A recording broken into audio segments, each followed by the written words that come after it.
ce matin au nord. Et ça sent bon hein, pour le fameux Thiéboudjen Penomey. Ça sent aussi plein les cignards. Bah oui, waouh, les cignards et le Thiéboudjen Penomey de Golbert Diagne sont dans la mouvance avec ces 46 projets destinés justement à Saint-Louis. Et oui, le soleil illumine aujourd'hui le quotidien des Ndar avec ces informations. 5 secteurs sont mis en priorité: la santé, l'éducation, l'agriculture, les infrastructures et l'assainissement.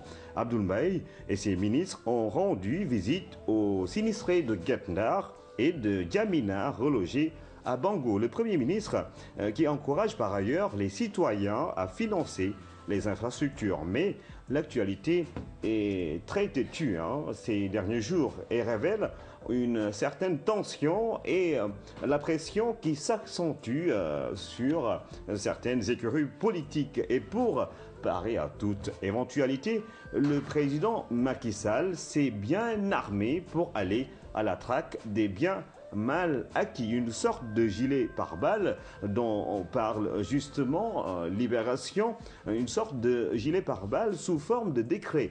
Depuis le 24 mai, écrit Libération, le président Macky Sall a modifié le décret en date du 10 avril 2012 portant répartition des services de l'État pour contrôler la Commission nationale des biens et de recouvrement des biens, des avoirs mal acquis ou dissimulés, et de l'Office national anticorruption. Alors qu'Aminata Tall est à la tête justement de la commission de contrôle et de suivi du patrimoine immobilier de l'État à l'étranger. 2 commissions donc que gère le président Macky Sall et Aminata Tall, qui est justement secrétaire général de la présidence. En résumé, note Libération et le Populaire, le président Macky Sall est en première ligne de cette traque qui fait débat et qui dérange. L'initiative, relève le Populaire, pose un sérieux problème au pape du SOPI en l'occurrence. Selon le président Ouad, la réactivation de la Cour sur l'enrichissement illicite est contraire aux principes les plus élémentaires du droit.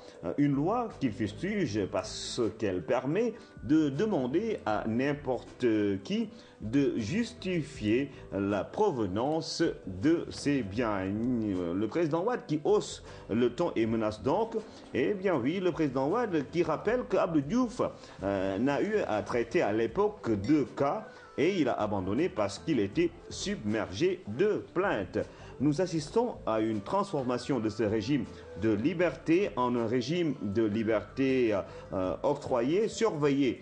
Ouad qui provoque encore Macky et dénonce toujours l'inélégance de ce régime, le régime actuel. Ce sont donc les propos du président Ouad qui sont également l'objet de ce titre de l'enquête, un délire tout simplement subversif, écrit le journal. Nous y allons méthodiquement et avec détermination, rétorque le ministre de la Justice qui se prononçait justement sur la question des audits. Déclaration faite à Saint-Louis où se tient le premier conseil des ministres décentralisé. Saint-Louis où le président Macky Sall a été reçu en grande pompe avant d'annoncer un programme de 300 milliards en cours pour la ville.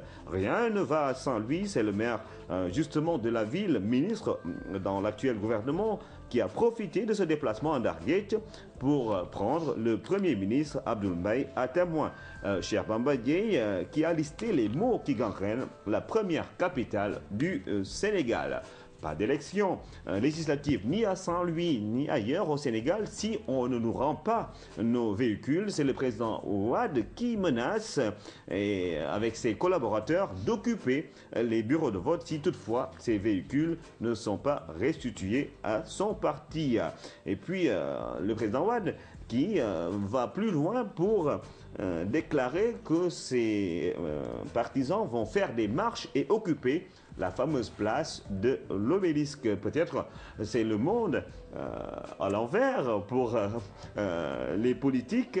Et le président Wade qui menace même d'aller jusqu'au palais pour crier son chagrin avec tous les libéraux. Tout cela est, selon les quotidiens, une manière de survivre après donc cette deuxième sortie du président Wade qui pense que les élections législatives ne devraient pas se faire tant qu'ils n'ont pas retrouvé leur voiture. Les législatives, c'est le 1er juillet et Walfadjri de décliner les germes d'une rupture entre Macky Sall et ses alliés.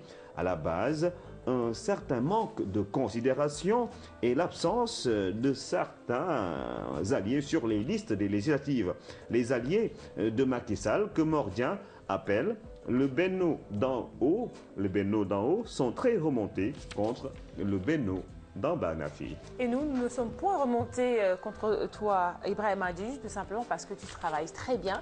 Alors, merci pour cette revue de presse. On te retrouve avec beaucoup de plaisir demain, dernier jour de la semaine, et tu nous diras en même temps ton coup de cœur de la semaine. Allez, c'est parti pour la toute dernière ligne droite de ce numéro.